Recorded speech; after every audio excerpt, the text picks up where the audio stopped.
Hello guys! Welcome sa aking YouTube channel. So, ginawa ko na nga po pala yung texture pack.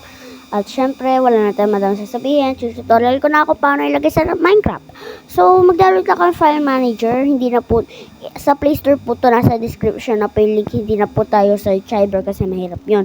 Papakirap tayo. So, dito lang tayo. So, kapag na-download nyo na, click natin yung downloads. Tapos, hanapin natin ang Simple Texture Pack 1.21 zip. At i-rename natin, i-long press or i-hold lang natin. Tapos, change natin to MC Pack. Ayan. Ay, teka, may mali, MC Pack. Ayan. Tapos, direct na kayo mapupunta. Siyempre, kapag kakadalod nyo lang, magtatanong muna yan. Siyempre, piliin nyo yung Minecraft. Kung magana to sa Minecraft patch at hindi Minecraft patch. Ayan, wait lang natin. Ayan, fail to. Ayan, kapag duplicate pack detected, meron na yan. Ayan, nakalagay na yan. Ito siya guys ha. Ayan, makikita nyo naman no, errors found. Tapos, wala namang issue. So, yan. Ayan din, file location, pack version, pack ID. At nasa description na din po pala yung link nito guys ha. Ayan, nasa description na din po yung shader. So, open natin world natin. Papakita ko sa inyo kung ano itsura nun.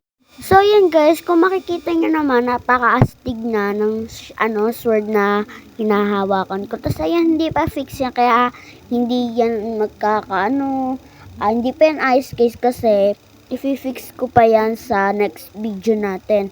So, naka-voice over nga lang po pala tayo. Tapos, ayan, yung netherite. Ang ganda. Tapos, ayan, napakaganda, napaka-stick para sa akin, guys. Kasi, ayan, namatay yung baboy. Kawawa, pag-alagala kasi. So, ayan, nakikita nyo naman is maganda yung mga pinagagawa ko sa buhay ko. Charis lang. Tapos, ayan, yung diamond sword, ginawa ko lang siyang red. Ewan ko ba kung bakit ginawa ko red.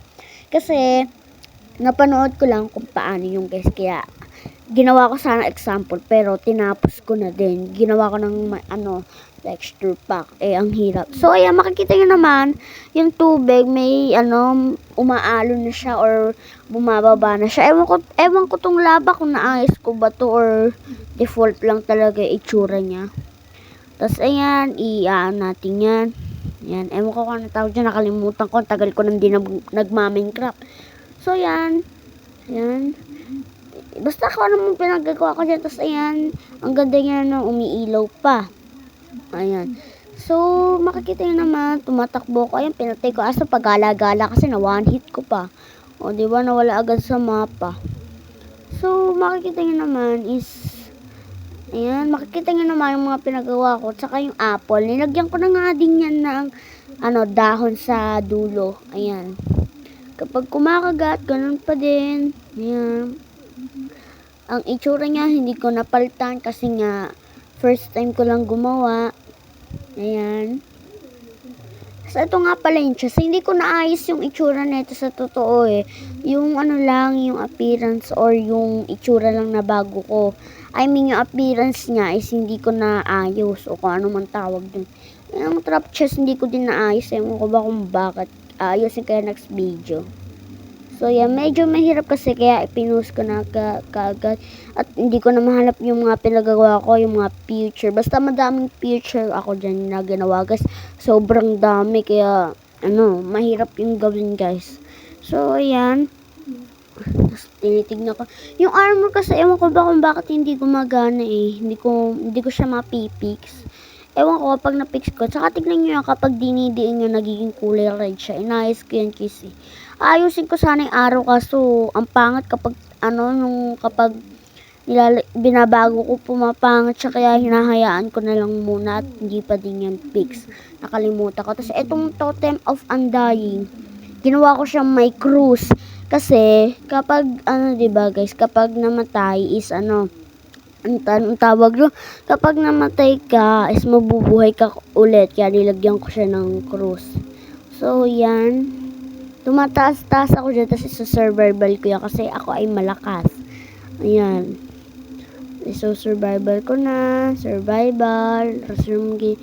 Ayan, mahulog na ako, tignan nyo, ang astig, tignan nyo. Ayan, ewan ko ba kung bakit nilagyan ko, nakalimutan ko kung bakit nilagyan ko doon ng emerald doon eh. yung kulay green. So, yan, madami pang mga feature, saka yung mga diamond ore, mga ganana, na ano na ako, makapagsalita na ako para sa inyo, kaya mag-subscribe kayo at i-like nyo na tong video to, ha. So, yan, hindi ko na alam mga paggagawin ko kasi napakita ko na ata lahat. Ayun yung nasa isip ko. At ayan, naghahanap-hanap ako at punta ako dun sa all items. At nakita ko ang mga diamond ore. Yan. Actually, nakita nyo na yan sa isang video ko eh. Pinakita ko lang ulit dyan eh. So, yan. Pinagkukuha ko. Ayan. Boss or gray bed. Deep slate cold ore. So, papakita ko na lang muna yan, guys. Ayan, ang ganda yan. Diba ang astig? Mas maganda to, guys, kapag ginamit nyo talaga to texture pack na to. Grabe, ang ganda, guys. Hindi ako OA, ha. Gusto ko lang sabihin. So, makikita nyo naman is ganan. Oh. Tapos, kapag sinarado natin at naglagay tayo ng torch, kitang-kita nyo na yan. Saka, pinalitan ko na din yung ano niya, guys. Yung controller niya. So, makikita nyo green naman siya, diba? So, yan, makikita nyo agad kasi nga may line yan eh. So, depende sa kulay, depende sa outline. Hindi siya basta-basta green, red, mga ganun-ganun. Hindi ganun yun. So, inayos ko din yan. So, yun lang muna para sa video to. Maraming salamat. Yun lang po, paalam.